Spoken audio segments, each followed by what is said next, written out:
God doesn't knock on your door just once and give up, he repeats, softly, then louder, until you can no longer pretend you didn't hear. What if those strange last few days you've lived through, those repeated numbers, that name that won't leave your head, that tightness in your chest without any medical explanation, weren't a coincidence at all, but a direct, personal, insistent warning, trying to pull you out of a place you should have left behind long ago? You thought you knew how to take care of yourself. You thought that overly strong intuition was just disguised anxiety. But Scorpio senses things before any other sign, and feeling too much has never been the problem.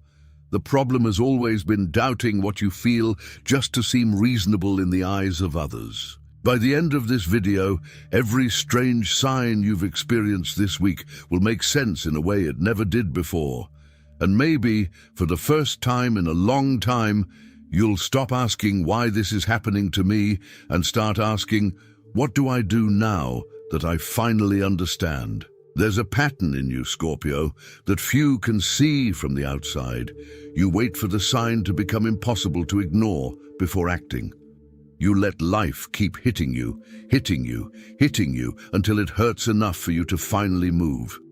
Not because you're stubborn for no reason. It's because acting too soon seems dangerous, seems to expose a part of you that isn't ready to be seen yet. But while you wait for the signal to become clearer, it's already screaming, only in another language. The language of discomfort that won't go away. The language of that insomnia with no apparent reason. The language of the sudden urge to change something you swore was resolved. You've been calling it anxiety, but what if it were a summons? There's a difference between hearing a warning and obeying a warning. You, Scorpio, hear very well. But obeying is another story, because it means admitting that something within you needs to change direction. And changing direction, for a soul that has already been betrayed by its own trust before, feels the same as exposing yourself to danger again. And this is where the real warning you've been receiving for days lies. It's not about a person, nor about a job, nor about that decision you keep postponing. It's about how you deal with your own internal signals. It's about trusting again in what you feel before you can explain it. Because God doesn't only speak through words, He speaks through that tightness in your chest that won't go away. That desire to start over, that insists on returning. That name that won't leave your head for no reason at all. Have you stopped to count how many messages you've received this week? How many times have you looked at the clock and seen the same numbers? How many times have you thought of someone seconds before that person texted you? You call that chance. But Scorpio knows, deep down, that repeated chance has another name. One thing no one told you about this type of warning, it doesn't appear to scare you. It appears to take you out of autopilot. Because you have a dangerous talent for living years in survival mode, piling up postponement upon postponement, until you forget that there's a life waiting on the other side of that waiting. Perhaps the hardest thing to admit is this. You're not confused. You're afraid to stop pretending to be confused, because as long as you pretend not to understand the sign, you can stay where you are without having to change anything, without having to admit that a part of your life has already died, and all that's left is to accept the burial. And what comes next will show you exactly what it is. You're still trying to understand why these signs won't stop, aren't you?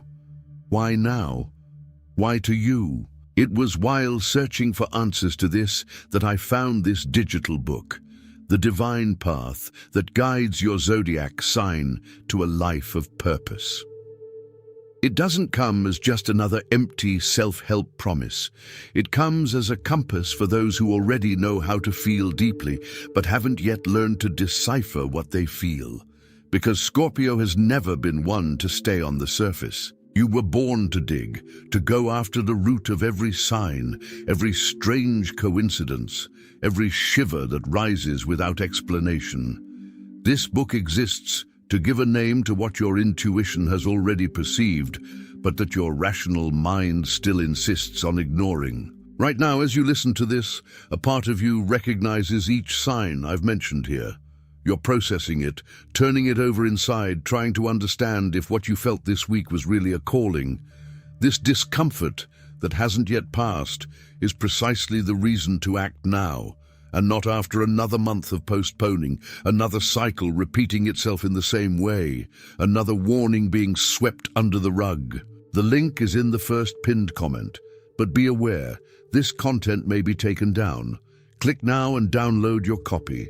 Now tell me in the comments, what was the strangest sign you received this week that you haven't yet dared to decipher?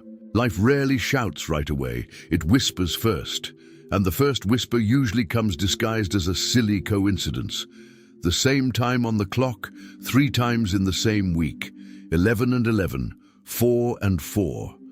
You look, smile awkwardly, and move on as if nothing had happened. But a part of you holds on to that, really holds on to it.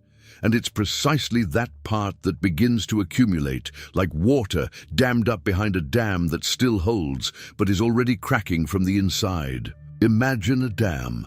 It doesn't burst on the first day of heavy rain. It gradually receives pressure, more pressure, more pressure, while on the outside everything seems perfectly under control. That's how Scorpio deals with divine warnings, accumulating emotional pressure in silence, keeping each sign locked away in an internal drawer until the day the dam simply can't hold back so much water anymore.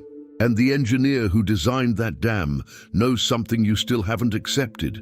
No dam was built to store water forever. It exists to hold water until the right moment to release it in a controlled, useful and purposeful way. If you keep accumulating it without ever opening the floodgates, the result isn't security, it's collapse. But while you're holding back, the warnings keep coming.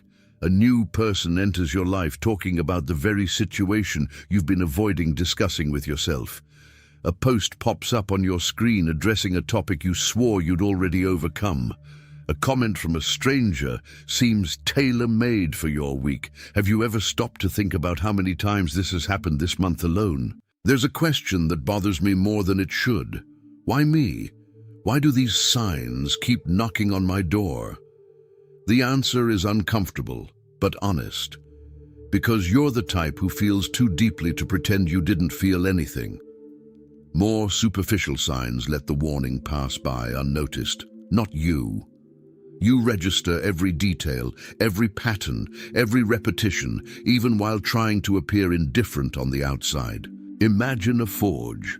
Metal only becomes a blade after passing through the fire, after being hammered relentlessly, shaped under extreme pressure. No blacksmith apologizes for the heat of the forge because it is precisely this heat that transforms raw metal into something sharp, useful, valuable. The warnings you've been receiving are the fire of your personal forge. They hurt because they are shaping something within you that didn't yet have a defined form. And perhaps that's why you resist so much, because deep down you know that after this process you won't fit into the small life you built to feel safe anymore.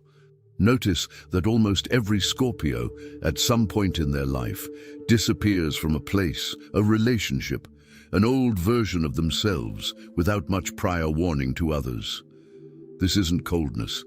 It's the blade emerging from the forge, and a blade doesn't revert to raw metal after being forged. What if the warning you received this week was precisely about that, about stopping trying to fit in where you no longer belong? There's a type of fear that Scorpios rarely admit aloud, the fear of being right. It seems contradictory, but that's it. You prefer to doubt your own instincts rather than admit that your hunch about the person, the job, or the direction of your life was right all along. Because if it was right, it means you've been ignoring yourself for too long. Imagine a pressure chamber, like those used to test structures before they're released for use. It doesn't exist to destroy the material. It exists to reveal how much it can withstand before cracking in the real world. The signals that come to you work the same way. They test whether you can still pretend you don't know what you know. And each time you resist the signal, the pressure rises a little more inside that chamber. But there's a detail no one told you about this process.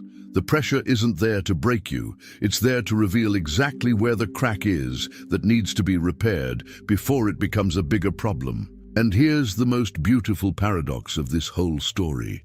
You've always been able to identify cracks in other people, in other places, in other situations. Your X-ray vision has never failed when it comes to someone from the outside. But when the crack is yours, you turn off that same unerring instinct, as if you deserve less truth than you offer to others. What if this week's warnings are actually a map showing you where you need to reinforce the structure of your own life? That pressure chamber I mentioned earlier doesn't just exist in theory. It exists within you right now, revealing exactly where the structure of your life needs reinforcement before it completely cracks. The digital book, The Divine Path That Guides Your Zodiac Sign to a Life of Purpose, was created for those who, like you, feel the pressure rising and need a map to transform that into real direction, not just another cycle of bottled-up anxiety. It speaks directly to those who have the courage to face their flaws instead of hiding them behind a life that seems perfect on the outside. The link is in the first pinned comment. There's a specific cycle that repeats itself in the life of almost every Scorpio, and it always follows the same invisible script. First comes the small sign, almost imperceptible. Then comes the medium sign, difficult to ignore but still easy to justify. And finally comes the big sign, the one that practically pushes you towards the decision you've been postponing for months, sometimes years. Imagine deep, still water. From the outside it seems calm, silent, without any movement. But beneath the surface runs a strong, constant current, already carrying you somewhere even when you think you're standing still. Divine warnings work like that. They are already moving you, even when you swear that nothing is changing in your life. Have you ever noticed how certain people disappear from your life just when you needed them most in the old way? That's not abandonment. It's the current pushing you out of a cycle that has already served its purpose. Scorpios often interpret every departure as a loss, when often it's quite the opposite. It's space opening up for something that only fits within you after the old leaves the scene. The current doesn't take anything of value from your life without, at the same time, pushing you towards something you haven't yet been able to see from within the water.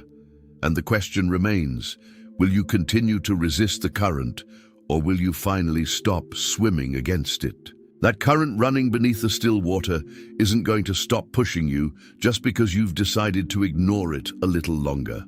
It's already at work, with or without your conscious permission. There comes a point when the warning changes form.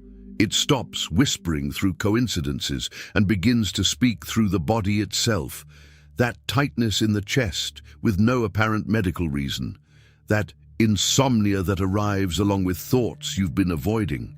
That tiredness that no medicine can cure, because it's not physical tiredness. It's tiredness from holding back a truth that should have been said a long time ago. And here lies the most uncomfortable paradox of this whole story. The stronger your instinct, the easier it is for you to doubt it, because you ignore a weak instinct without guilt. But an instinct as big as yours, Scorpio, it screams so loudly that pretending to be deaf is hard work, exhausting, and gives you this weight you've been carrying and calling by any other name, but its true one. Perhaps the warning God has been giving you for days isn't about a specific decision. Perhaps it's about stopping fighting your own instincts and finally starting to treat them as an ally. Think about how many times your body warned you before your mind admitted it. The tightness that came before you realized that relationship had ended months ago. The exhaustion that arose before you recognized that that job no longer made any sense. The Scorpio body speaks the language of the soul before any logical explanation can reach it. And it is this language that you are being invited to learn to listen to again. Recognizing a divine sign is not the same as acting upon it, and it is precisely in this distance that your greatest current discomfort lies. You recognize it, Oh, you recognize that very well. But acting means moving, and moving means relinquishing the control you so cherish. Scorpio doesn't fear the unknown itself. It fears the unknown without control over the outcome. But every true transformation process demands exactly this kind of surrender. No one crosses the fire holding a detailed map of the other side. You cross trusting that whoever called you to cross knows the way better than you. And perhaps it is precisely this surrender, more than any practical decision, that is the true warning hidden behind every sign this week. Now think, what would change in your life if you stopped demanding the complete map before taking the first step? No divine warning comes with a detailed instruction manual. It arrives as direction, as an impulse, as a certainty felt before any visible proof. And the more you wait for proof before acting, the more the warning itself repeats itself insistently until you understand that the proof only appears after you have already taken the step, never before. There's something few people talk about regarding Scorpio. You're not afraid of change, you're afraid of changing alone, without the guarantee that someone will recognize who you become afterward. That's why so many warnings come through other people, almost as if the universe is showing you who stays and who leaves during this journey. Pay attention to who has recently appeared in your life, talking about the very topics you've been avoiding facing alone. Pay attention to who disappeared just when the issue became too deep to handle. This is not by chance. It's the process itself, separating those who walk with you in this new version of yourself from those who only fit into the old version that is about to be left behind. What if the most important advice this entire week isn't about what to do, but about who to take with you to the next stage? There is a specific kind of loneliness that only those who have undergone profound transformation know. The loneliness of being understood by few, but truly understood. Scorpio prefers this selective solitude to 1,000 superficial companions who never came close to seeing who you really are beneath the layers of protection. This separation between those who stay and those who leave your life now during this transition hurts more when you go through it without any clear reference point of where you're going. The digital book, the divine path that guides your zodiac sign to a life of purpose, exists precisely to give you that point of reference, that spiritual foundation for those who are leaving behind old people and versions of themselves and need firm ground for what comes next. It's not about vague predictions, it's about practical direction for your real transformation. The link is in the first pinned comment. The last copies are running out. Click now and begin your journey towards the clarity and genius you deserve. In the end, all this accumulation of signs leads to a single point: the decision to trust. Not to trust blindly, without any discernment, but to trust in what you have felt for days and have been trying to rationalize until it disappears. God doesn't insist for so long for nothing. He insists because he knows you're the type who needs to feel the pressure build considerably before finally surrendering to what you already knew. Perhaps these days of repeated warnings are neither punishment, nor coincidence, nor chance. Perhaps they are an invitation, a silent, insistent invitation for you to stop pretending you don't feel what you feel and start acting according to what you've known, deep down, for longer than you'd like to admit. And when you finally accept that invitation, something curious happens. The signs stop screaming. Not because they cease to exist, but because you finally learned to listen before needing them to scream. In the end, perhaps the most beautiful thing about all this isn't discovering exactly what the warning was. It's discovering that you were never alone in receiving it. There is something bigger, persistent, patient, that keeps trying to speak to you even when you close your ears, even when you pretend not to notice, even when you choose week after week to look the other way. Scorpio possesses this rare ability to sense the invisible before any concrete proof appears, and perhaps this is, at its core, the greatest proof of faith that exists, trusting what you feel before needing any explanation. The signs will continue to come, one way or another, because that's how the universe insists with those it considers ready to move to the next level. The next time a number repeats itself, a phrase hits too hard, a name keeps coming back for no apparent reason, maybe you no longer need to doubt. Maybe all you need to do is finally listen.